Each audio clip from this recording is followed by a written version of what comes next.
Paulit-ulit na ako nagsabi, hindi ako yung problema ng bayan. Ulitin ko nga, parang mali yata yung narinig ko. Teka nga. Ulit-ulit na ako nagsabi, hindi ako yung problema ng bayan. Hindi daw siya. Isa pa nga, baka mali na naman yung narinig ko.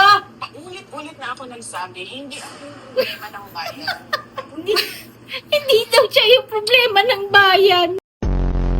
Mga sakit ko rito, ano? Comedy na naman tayo. Oo. So, ito muna. Ito yung buong pahayag.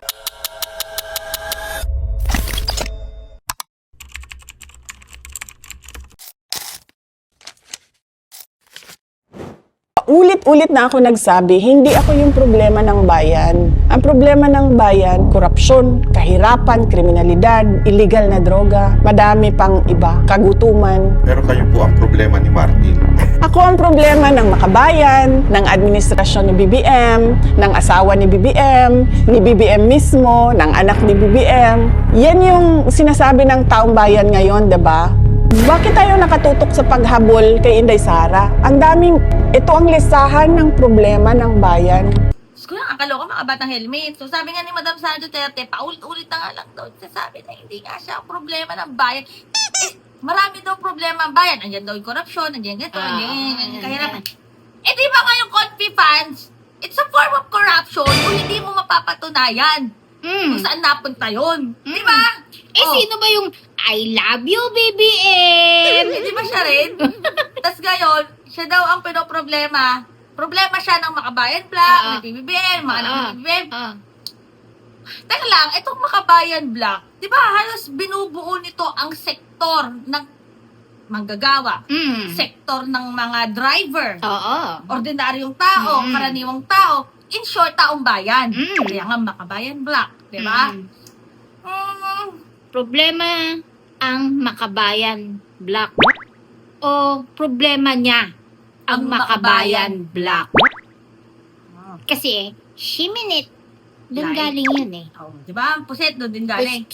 Pero hindi ko paulit-ulit, hindi nga daw siya ang problema ng bayan. Kung hindi naman pala siya ang problema ng bayan, di sana humarap na lang siya dito sa mga impeachment complaint Oo. na kinakaharap niya. Oo. Sagutin niya. Sagutin niya.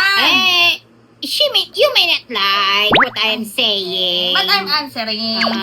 Pero nakakaloka, no? Pero, alam niyo mga bata helmet, ito yung pinapanood ko yung mga ambush interview ni Madam Sara at yung mga ganitong klaseng interview na medyo malumanay, kalmado. Ito, medyo mabilis yung facing ng mga sagot niya.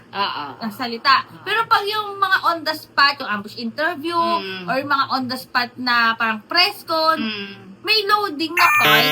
Tapos parang minsan hindi ko mawari ano ba yung sagot. Tsaka ganun na.